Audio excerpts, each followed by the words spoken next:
Bismillahirrahmanirrahim. Assalamualaikum warahmatullahi wabarakatuh. Alhamdulillahi rabbil alamin. Wassalatu wassalamu ala ashrafil anbiya'i wal mursalin wa ala alihi wa sahbihi ajma'in. Ashhadu an la ilaha illallah wa ashhadu anna Muhammadan abduhu wa rasuluh.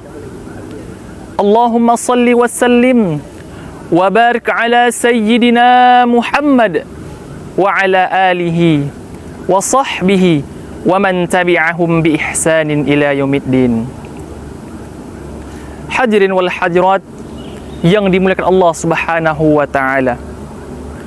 Kembali kita bersyukur kepada Allah Subhanahu wa taala dengan mengucapkan alhamdulillahirabbil alamin. Atas apa? Atas nikmat yang telah Allah berikan kepada kita.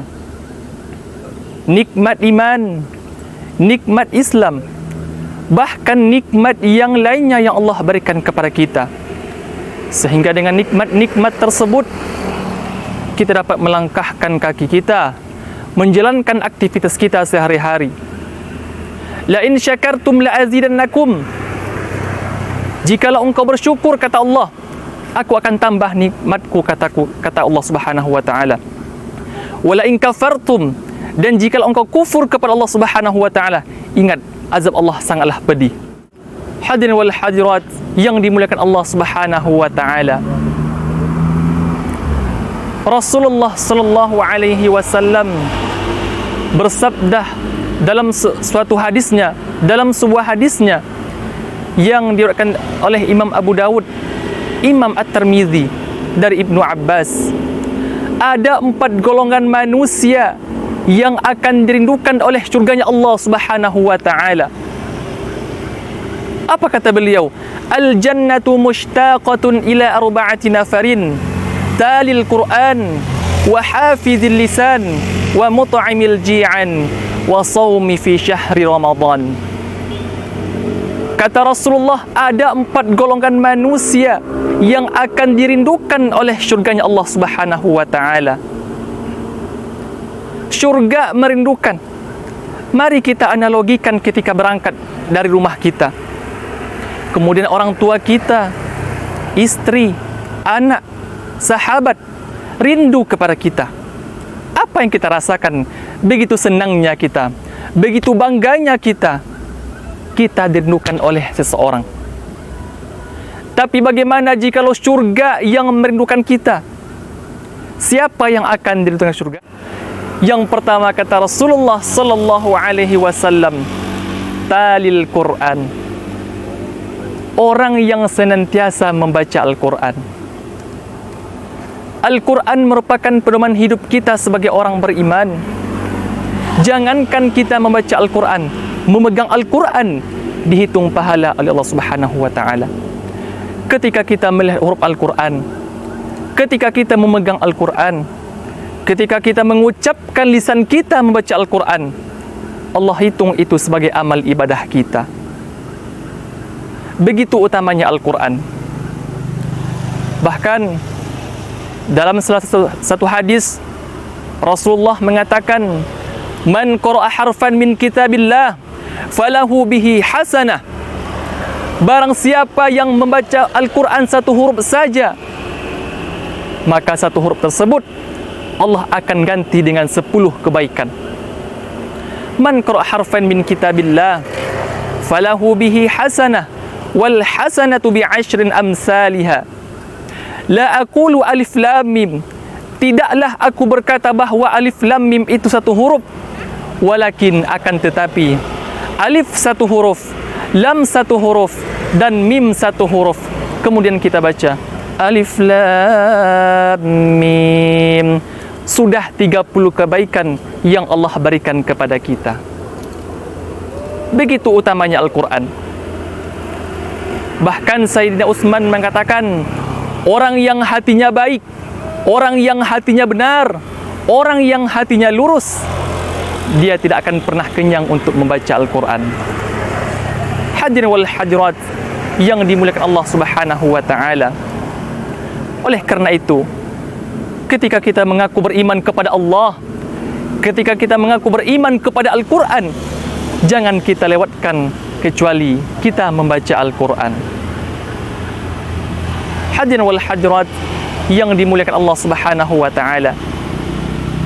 Kemudian yang kedua, orang yang akan dirindukan oleh syurganya Allah Subhanahu wa taala adalah wahafizil lisan, orang yang senantiasa menjaga lisannya dengan baik. Hadirin wal hadirat yang dimuliakan Allah Subhanahu wa taala. Suatu ketika Luqmanul Hakim dipanggil oleh tuannya. Wahai Luqmanul Hakim, kesini kamu. Baik tuan. Ada apa tuan? Coba kau ambil 1 ekor kambing, kemudian kau sembelih. Kau ambil mana yang terbaik dari hewan kambing ini. Kemudian Luqmanul Hakim tadi menyembelih kambing tersebut dan memberikan kepada tuannya lidahnya.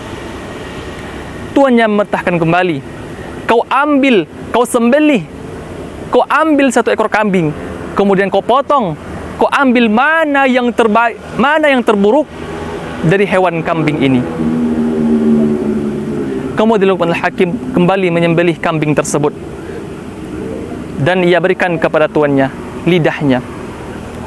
Tuannya bertanya, aku perintahkan kau ambil yang terbaik, kau ambil lidahnya. Kemudian kau perintahkan kau ambil yang terburuk, kau juga ambil lidahnya. Ada apa ini?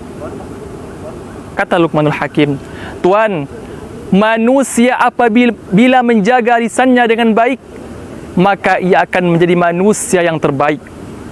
Dan apabila manusia tidak menjaga lisannya dengan baik, maka dia akan menjadi manusia yang terburuk. Baik atau buruknya seorang tergantung kepada lisannya. Hadirin wal hadirat yang dimuliakan Allah Subhanahu wa taala. Kemudian yang ketiga, orang yang akan dirindukan oleh syurganya Allah Subhanahu wa taala adalah wa mut'imil ji'an, orang yang senantiasa memberi makan kepada orang yang membutuhkan. Siapapun dia, ikhlas niat kita kepada Allah Subhanahu wa taala. Apalagi makan itu kita berikan kepada orang yang lapar, kepada orang yang baik, kepada orang yang bertakwa, maka dari makanan itu dia bisa beribadah kepada Allah Subhanahu wa taala. Maka kebaikan-kebaikanlah yang terus mengalir kepada kita. Barang siapa yang memberi kebaikan dan orang lain menggunakan kebaikan tersebut, maka pahalanya akan mengalir sampai di yaumil qiyamah nanti. Hadirin wal hadirat yang dimuliakan Allah Subhanahu wa taala. Kemudian yang terakhir, yang keempat, orang yang akan dirindukan oleh syurganya Allah Subhanahu wa taala adalah wa shaumi Ramadan, orang yang senantiasa berpuasa di bulan Ramadan. Kita setiap tahun melaksanakan ibadah shaum di Ramadan dengan penuh keikhlasan kita kepada Allah Subhanahu wa taala. Akan tetapi keagungan kita melaksanakan ibadah shaum tersebut termasuk orang-orang yang akan dirindukan oleh syurganya Allah Subhanahu wa taala. Maka 4 inilah yang Allah jamin dan Rasulnya akan dirindukan oleh syurga Allah Subhanahu wa taala. Dan keempat-empat ini harus berjalan bersamaan. Ketika ia membaca Al-Quran, ia melakukan kebaikan dengan menjaga lisannya. Dan ia juga memberi makan kepada orang yang membutuhkan. Dan ia juga melakukan kebaikan berpuasa pada bulan Ramadan. Maka keempat-empat orang ini dijamin oleh Allah Subhanahu wa taala dan Rasulnya akan dirindukan oleh syurganya Allah Subhanahu wa taala. Semoga kita semua istiqomah dalam menjalankan apa yang telah diperintahkan, apa yang telah dianjurkan, apa yang telah disunnahkan oleh Rasulullah sallallahu alaihi wasallam. Hadirin wal hadirat yang dimuliakan Allah Subhanahu wa taala. Demikianlah yang dapat saya sampaikan. Semoga bermanfaat bagi kita semua. Amin ya rabbal alamin. Wabillahi taufiq wal hidayah. Wassalamu alaikum warahmatullahi wabarakatuh.